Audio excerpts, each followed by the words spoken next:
Hey, left, right, out. It's been a little while since I've talked about anything in a bit, but I wanted to talk about this Silicon Valley Bank thing that's happened. Hang on, let me adjust this just a little bit. One of the reasons is because it's one of the things that I've predicted in the past, and I was just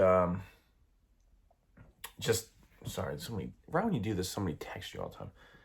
But there's been things I've been wrong on. There's been things, especially on timing wise, maybe not wrong on principle, but on timing. And one of the ones was, the 1.25% interest rates. Well, I believe that I was right in the sense that it was actually putting cracks in the system, and but I was wrong on the timing of the whole market. But now we're at whatever five something percent. If you look at different various areas of the debt market, you can see that interest rates have just gone up across the board, especially short term. If you look at the in yield curve inversion, which I've talked about a lot, as that's a pretty interesting signal to the market that I've never seen anything like it. How it's uh, how it's playing out right now. But what we're seeing is something else we've talked about, and that's what goes in this SVB and then Signature and then possibly Credit Suisse, because we've seen some issues with Credit Suisse in the past, and I think this morning they're coming out, which I haven't looked into the details of this Credit Suisse. A little bit of a panic. But with the SVB and a number of other, we talked about this with the pension funds too, is how the suppressed rates, the socialized money, or we call it socialized monetary system, with depressed interest rates that are below market, um, drives capital into the various risk spectrums. So they're further out on a curve, either to get income or they're in other assets that are not really that of quality that you normally have in something that's in a bank deposits or in a pension fund, where you need those assets to be some, the risk spectrum there, or the risk tolerance is a little bit less than like a hedge fund or something like that. But when you have these artificially low interest rates, it drives those funds and institutions that should be in more safe investments and into these different riskier assets or longer term assets. So in a bank's scenario where they don't really have any really reserve requirements to speak of anymore, which is one of the things I've called for, and a few other people, if the Fed was really serious about inflation, we can raise some of the reserve requirements so they actually have to hold some of this money and not be playing around with it. But what happens when you get all these deposits and you're essentially losing money holding on to them, even the bank, and trying to lend them out? So what they end up doing is they take those deposits and they're going way out on the curve or going way out in time and lending that money at that time to get some kind of yield.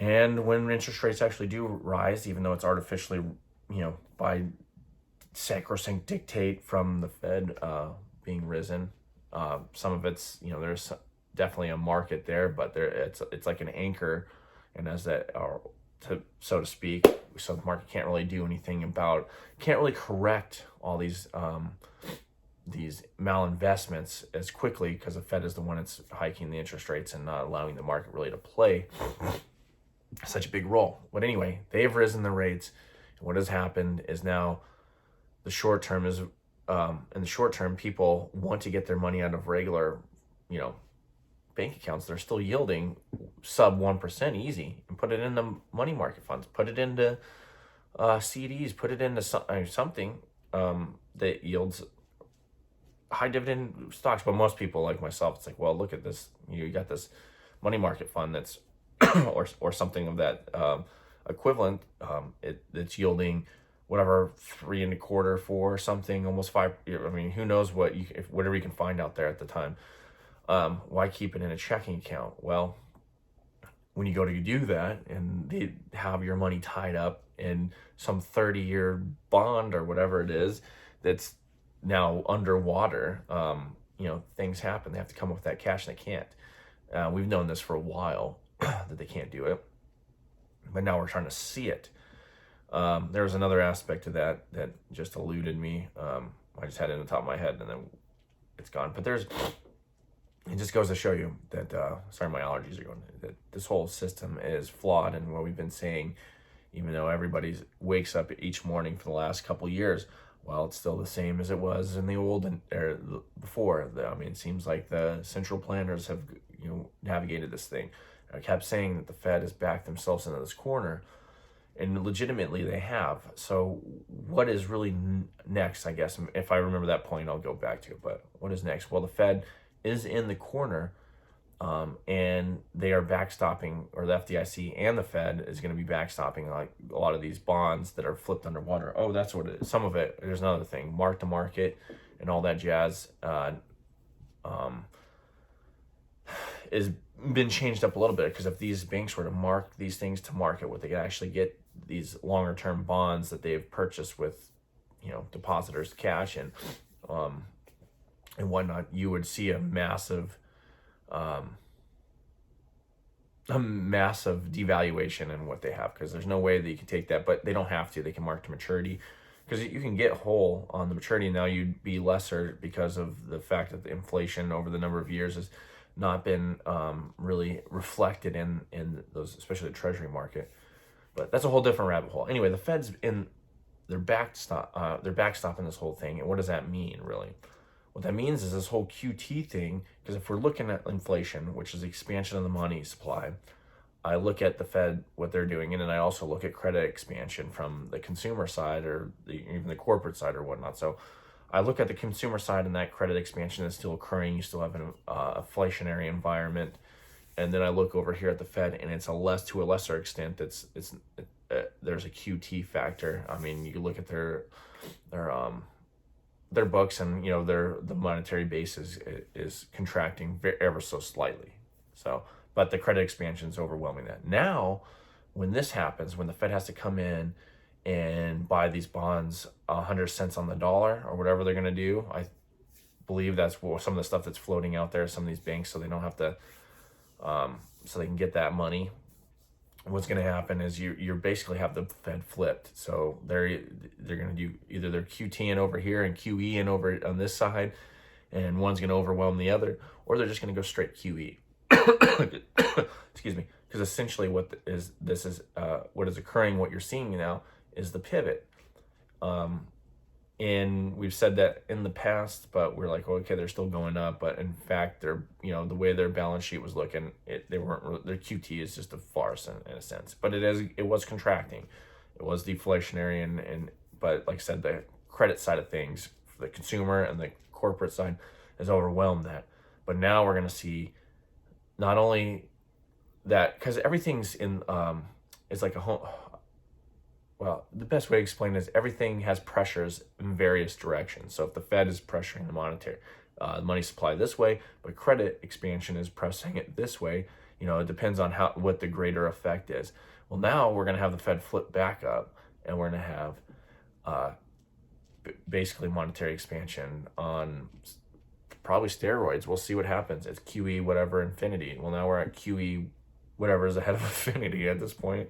I don't even know all the numbers, because they're coming back into this and they're going to backstop these banks. Now, in reality, what should happen, what should have happened in 2008, what should happen now is we should let these things fail. You have to be it's not only the investor, whatever Biden wants to hand, that takes these risks, but it's also the depositors. And in a sense, you are an investor. You're getting some kind of return on your money. Otherwise, you just hold cash, right? Or hold different assets. So the depositor, whether that be you or me, when we put in the banking system or whatever bank, it's up to us to do our due diligence. Now, granted, a lot of people, with FDIC insurance, which is severely underfunded if you look at all the deposits in the banking system, there's just no way. It could be easily overwhelmed within the right 2 to 3 banks that it would go under. But regardless, people with that insurance look at banks as just like nothing. Like there's no, you don't have to do any kind of risk reward analysis on this, or viability risk. You don't have to go through any of that. You just put your money in there, and it's taken for granted. It is a socialized system in a sense, or you can call it fascistic system, socialized system, whatever, that's being run by some kind of central planners that's quasi-governmental. But anyway, so nobody looks at that any other way, and they think somebody's going to bail them out. So it's up to, but it is on us in a free market to put our money, to do our due diligence, put our money in the people we trust that are viable. And in a free market, you'd have innovation in the banking sector. You'd have these people, you'd have the weaker banks, or these banks that are doing all kinds of nefarious things, go under, and you'd have good banks, becoming successful. And you wouldn't have such nefarious banks consolidating power, or in a sense here. Now, how do we play this? Well, if we look at the markets really aren't doing anything. I think this morning I looked at it, they said 600 points. I looked at it again. It's, whatever, the futures are down 400. We'll see what happens. Wake me up when we have these 1,000-point drop, right?